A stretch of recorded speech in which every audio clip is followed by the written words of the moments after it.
امیر جماعت اسلامی سراج الحق نے کہا ہے کہ انگریزوں کے گھوڑے پالنے والا طبقہ ملک پر قابض ہے جو عوام کا کبھی بھی خیر خواہ نہیں ہو سکتا۔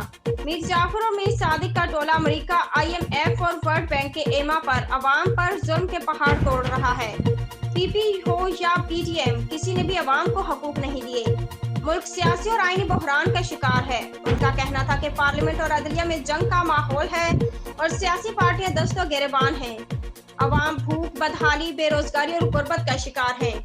ان خیالات کے اظہار انہوں نے مقامی حال جیکب آباد میں جماعت اسلامی کے تحت منعقدہ دعوت افطار کے بڑے اجتماع سے خطاب کرتے کیا۔ بنیاد پر بنے گا، کردار کی بنیاد پر بنے گا، اخلاق کی بنیاد پر بنے گا۔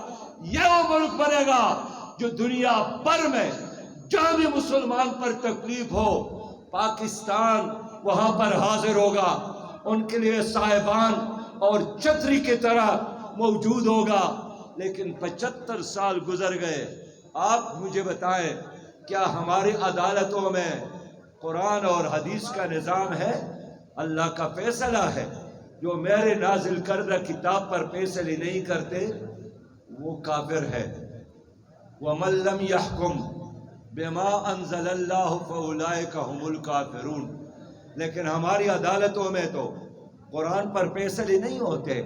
آپ جا کر چیف جسٹس سے پوچھیں، آپ ہائی کورٹ کے ججز سے پوچھیں کہ جب یہاں مدعی اور مدعے بھی مسلمان اور جج بھی مسلمان تو پھر قرآن کے مطابق آپ فیصلے کیوں نہیں کرتے؟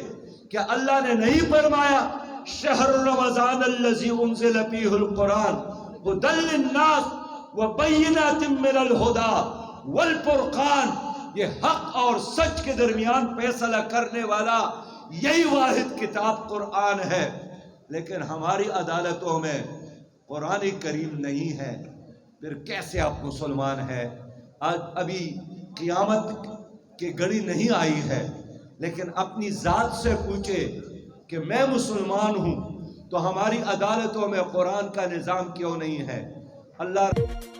اس موقع پر جماعت اسلامی سندھ کے جنرل سیکرٹری کاشف سعید شیخ، صوبائی نائب امرا ممتاز حسین سہتو، نظام الدین میمن، عبدالحفیظ بجارانی، ضلعی امیر حاجی دیدار لاشاری، ڈاکٹر عبدالرشید وہاب میمن، غلام حیدر پیرزادہ، ہدایت اللہ رند اور دیگر نے بھی خطاب کیا۔